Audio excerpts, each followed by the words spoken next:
तीर तलवार चलाने से लेकर आसमान में सितारों की सैर करने तक, चलिए जानते हैं उन ताकतवर महिलाओं के बारे में जिन्होंने दुनिया को अपनी शर्तों पर झुकने के लिए मजबूर कर दिया था। पलटते हैं इतिहास के कुछ पन्ने और आते हैं मध्यकालीन भारत में, जब इल्तुतमिश भारत का शासक हुआ करता था। इल्तुतमिश ने अपने सभी बेटों को नकार कर अपनी बेटी रज़िया सुल्तान को भारत का शासक बनाया था। Razia Sultan was very clever, intelligent and sharp minded women, but unfortunately उनकी हत्या कर दी गई। अब जानते हैं हम लोग रानी ऑफ झांसी लक्ष्मीबाई के बारे में। लक्ष्मीबाई ने अंग्रेजी हुकूमत को ललकारा और इसी के साथ नारा दिया, मैं अपनी झांसी नहीं दूंगी। अपनी अंतिम सांस तक लड़ी और वीर गति को प्राप्त हुई।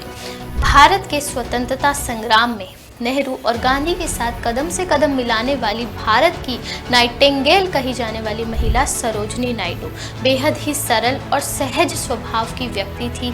कोई भी इनकी वेशभूषा या परिधान से ये आकलन नहीं लगा सकता कि ये इतनी अच्छी वक्ता और बुद्धिमान महिला भी हैं। चलिए अब बात करते हैं भारत की प्रथम प्रधानमंत्री जो कि महिला थी, इंदिरा गांधी के बारे में, जिनको iron lady of Indira Gandhi, iron lady of India के नाम से भी पहचाना जाता है। इंदिरा गांधी ने भारत के लिए कई सारे ऐसे फैसले लिए जिन्होंने भारत को विश्व में एक अलग पहचान दिलाई।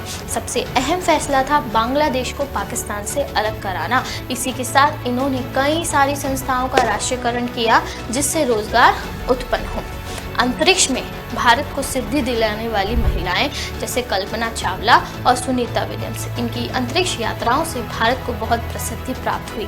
इसी कड़ी में अंतिम रूप से आती हैं गुंजन सक्सेना, जो कि प्रथम महिला फाइटर प्लेन चलाने वाली व्यक्ति थी। इनके ऊपर एक बायोपिक भी बनी है और उस बायोपिक से मुझे एक गाना याद आता है, तू सारे जहां से प्यारी मेरी भारत की बेटी है, सारे जहां पे भारी मेरी भारत की बेटी। धन्यवाद।